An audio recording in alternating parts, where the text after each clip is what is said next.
कृष्णाय वासुदेवाय हराय परमात्मने प्रणतक्लेशनाशाय गोविन्दाय नमो नमः। नमो पंकजनाभय नमो पंकजमालिने नमो पंकजनेत्राय नमस्ते पंकजांग्रये। श्रीमद्भागवत महापुराण की जय। बद्री विशाल भगवान की जय। नर नारायण भगवान की जय। नारद जी भगवान की जय। वैष्णदेव गोस्वामी जी की जय। सुखदेव गोस्वामी जी की जय। सूत जी महाराज की जय।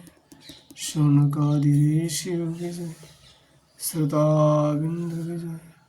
भक्तों की जय। श्री गुरु महाराज की जय। जय जय श्री राधेश्याम निताई गौर हरे बोल। आज यहाँ पर चर्चा का विषय है श्रीमद् भागवत महापुराण की 10वें स्कंदों 65 अध्याय श्री बलराम जी का ब्रजगमन। श्री सुवास बलभद्र कुरुश्रेष्ठं भगवान रथम स्थिता स्वेदिदृक्रुत कंठं प्रियो नंद गोकुलम।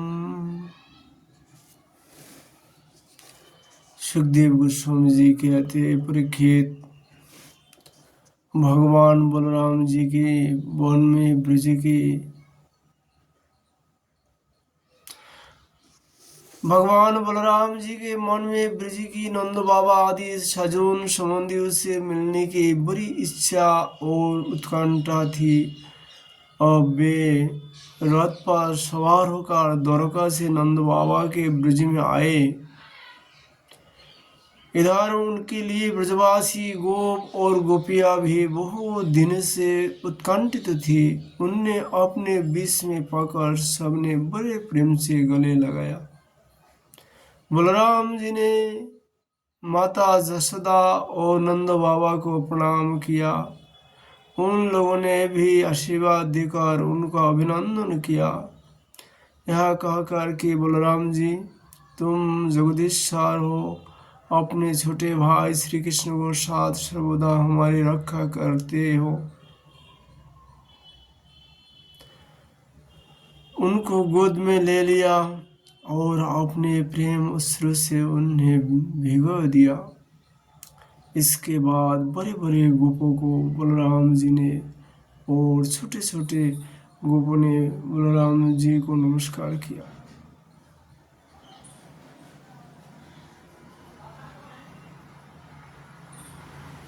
वे अपने आयु मेल जोल और संबंधों के अनुसार सबसे मिले जुले। ग्वाल वालों को पास जाकर किसी से हाथ मिलाया, किसी से मीठी मीठी बातें कहो, मीठी मीठी बात कही, किसी को खूब हंस हंस कर गले लगाया। इसके बाद जब बलराम जी की थकावट दूर हो गई, वे आराम से बैठ गए, तो सब ग्वाल वाल उनके पास आए। इन ग्वालों ने कमल नयन भगवान श्री कृष्ण के लिए समस्त भोग एवं स्वर्गीय और मुख्यता त्याग रखा था। बलराम जी ने जब उनके और उनके घर वालों के संबंध में कुशल प्रश्न किया, तब उन्होंने प्रेम गदगद बने से उनसे प्रश्न किया, बलराम जी, वसुदेव जी आदि हमारे सब भाई बंधु सुकुशल है ना? अब आप लोग स्त्री पुत्र आदि के साथ रहते हैं, बाल बच्चेदार हो गए हैं क्या? कभी आप लोगों को हमारी याद भी आती है? यह बड़े सौभाग्य की बात है कि पापी कंस को आप लोगों ने मार डाला और अपने सुहित संबंधियों को बड़े कष्ट में बचा लिया। यह भी कम आनंद की बात नहीं है कि आप लोगों ने और भी बहुत से शत्रुओं को मार डाला जा जीत लिया और अत्यंत सुरक्षित और दुर्गम किले में आप लोग निवास करते हैं। सुखदेव गोस्वामी जी कहते हैं, परीक्षित, भगवान बलराम जी के दर्शन से उनकी प्रेम भरी चितवन से गोपियां निहाल हो गई। उन्होंने हर्ष कर पूछा, क्यों बलराम जी, नगौर नारियों के प्राण वल्लभ श्री कृष्ण अब सकुशल तो है ना? क्या कभी उन्हें अपने भाई बंधु और पिता माता की भी याद आती है? क्या वे अपने माता के दर्शन के लिए एक बार भी यहाँ आ सकेंगे?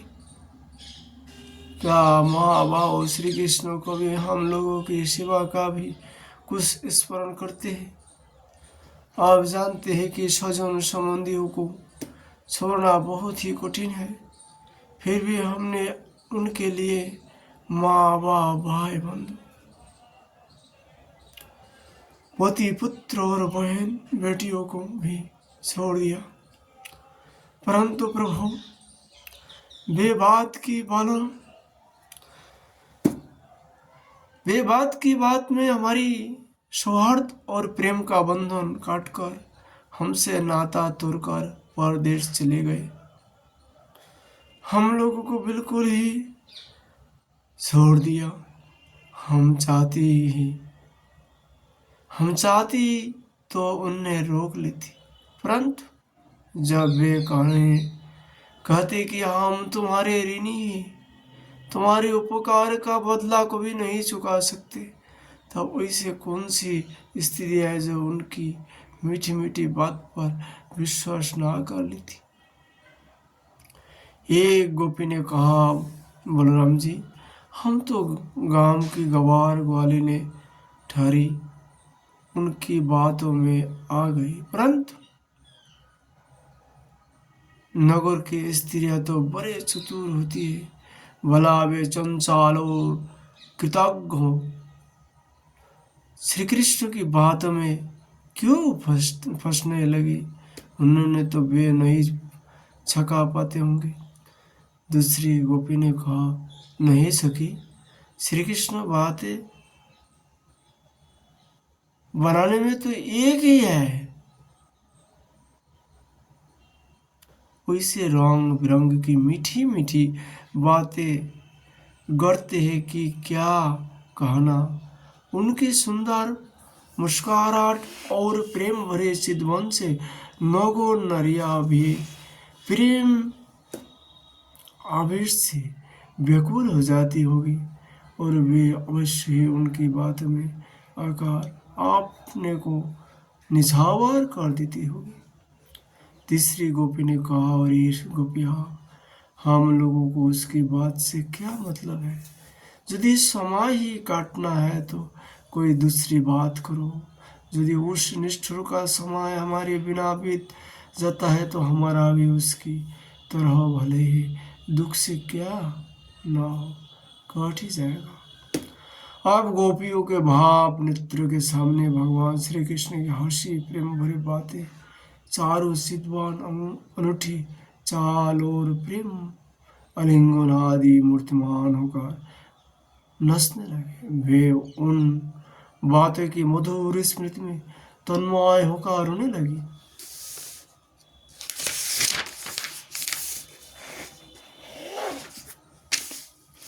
सुखदेव गोस्वामी जी कहते, परीक्षित, भगवान बलराम जी नाना प्रकार से अनुनय विनय करने में बड़े निपुण थे। उन्होंने भगवान श्री कृष्ण के हृदय स्पर्शी और लोहा बने संदेश सुनाकर गोपियों को सांत्वना दी और बसंत की दुहाने सत्य और वैशाख वही बिताए वे रात्रि के समय गोपियों में रहकर उनके प्रेम की अभिवृद्धि करते। क्यों ना हो भगवान राम ही जो ठहरे। उस समय कुमुदिनी का सुगंध लेकर भीनी भीनी वायु चलती रहती। पूर्ण चंद्रमा की चांदनी छिटक कर जमुना जी के तटवर्ती उपवन को उज्जवल कर देती और भगवान बलराम गोपियों को साथ वही विहार करते। वरुण देवी ने अपनी पुत्री वरुण देवी को वहां भेज दिया था। वह एक वृक्ष के खोर से बाहर निकली। उसने अपनी सुगंधि से सारे वन को सुगंधित कर दिया। मधुधारा की वह सुगंधी वायु ने बलराम जी के पास पहुंचाई, मानो उसने उन्हें उपहार दिया हो। उसकी महक से आकृष्ट होकर बलराम जी गोपियों को लेकर वहां पहुंच गए और उनके साथ उसका पान किया। उस समय गोपियां बलराम जी के चारों ओर उनके चरित्रों का गान कर रहे थे और वे मधुबले से होकर वन में विचार रहे थे। उनके नेत्र आनंद मत से विभोर हो रहे थे। गले में पुष्पों का हार शोभा पा रहा था। वैजयंती की माला पहने हुए आनंद उन्मत्त हो रहे थे। उनके एक कान में कुंडल झलक रहा था। मुखारविंद पर मुस्कुराहट की शोभा निहाली थी। उस पर पसीने की बूंदें हिमकर्ण के समान जान पड़ती थी। सर्वशक्तिमान बलराम जी ने जल क्रिया करने के लिए जमुना जी को पुकारा, परंतु जमुना जी ने वह समझकर कि ये तो मद वाले हो रहा है, उन्हीं की आज्ञा का उल्लंघन कर दिया। वे नहीं आई तो बलराम जी ने क्रोध प्रभु का अपने हल्की नोक से उन्हें खींचा और कहा, पापिनी जमुने, मेरे बुलाने पर भी तो मेरी आज्ञा का उल्लंघन करके यहाँ नहीं आ रही हो, मेरी तिरस्कार कर रहे हैं। देख, अब मैं तुझे तेरे शिष्टाचार का फल चखाता हूँ। अभी तुझे हल्की नोक से 100 टुकड़ी की देता हूँ। जब बलराम जी ने जमुना जी को इस प्रकार डांटा फटकारा तब वे चकित और भयभीत होकर बलराम जी के चरण पर गिर पड़ी और गिर कर प्रार्थना करने लगी।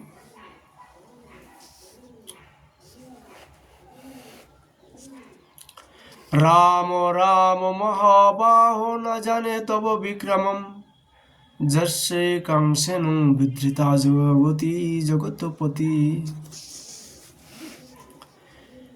लोग विराम बलराम जी महाबाहो, मैं आपकी पराक्रम भूल गई थी। जगतपति, अब मैं जान गई कि आपके अंश मात्र शेर जी इस सारे जगत को धारण करते हैं।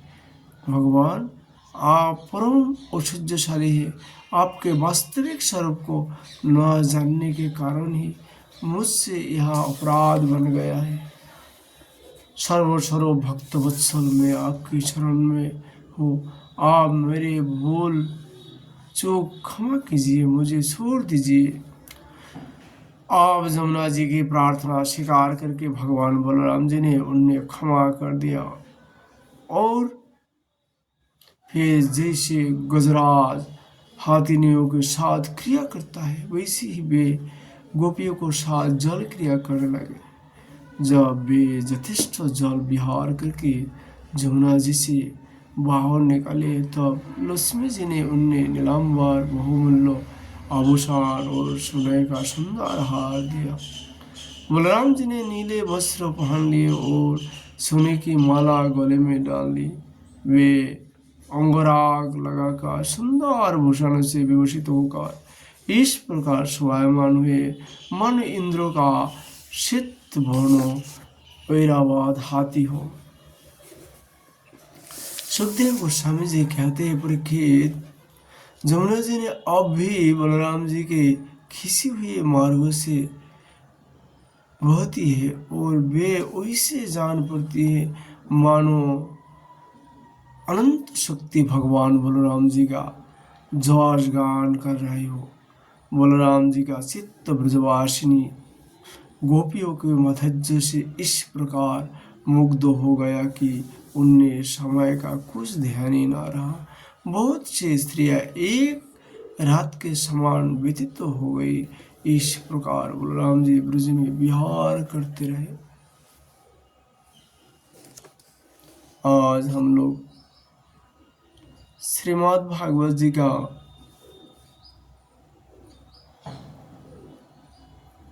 आस्वादन है विश्राम करता हूँ। इति श्रीमद्भागवत महापुराण पारमहंस संहिता दशम स्कंदे उत्तरार्धे बलदेव विजय जमुना आकर्षण नामो पंचषष्ठतमो अध्याय। जय श्री कृष्ण।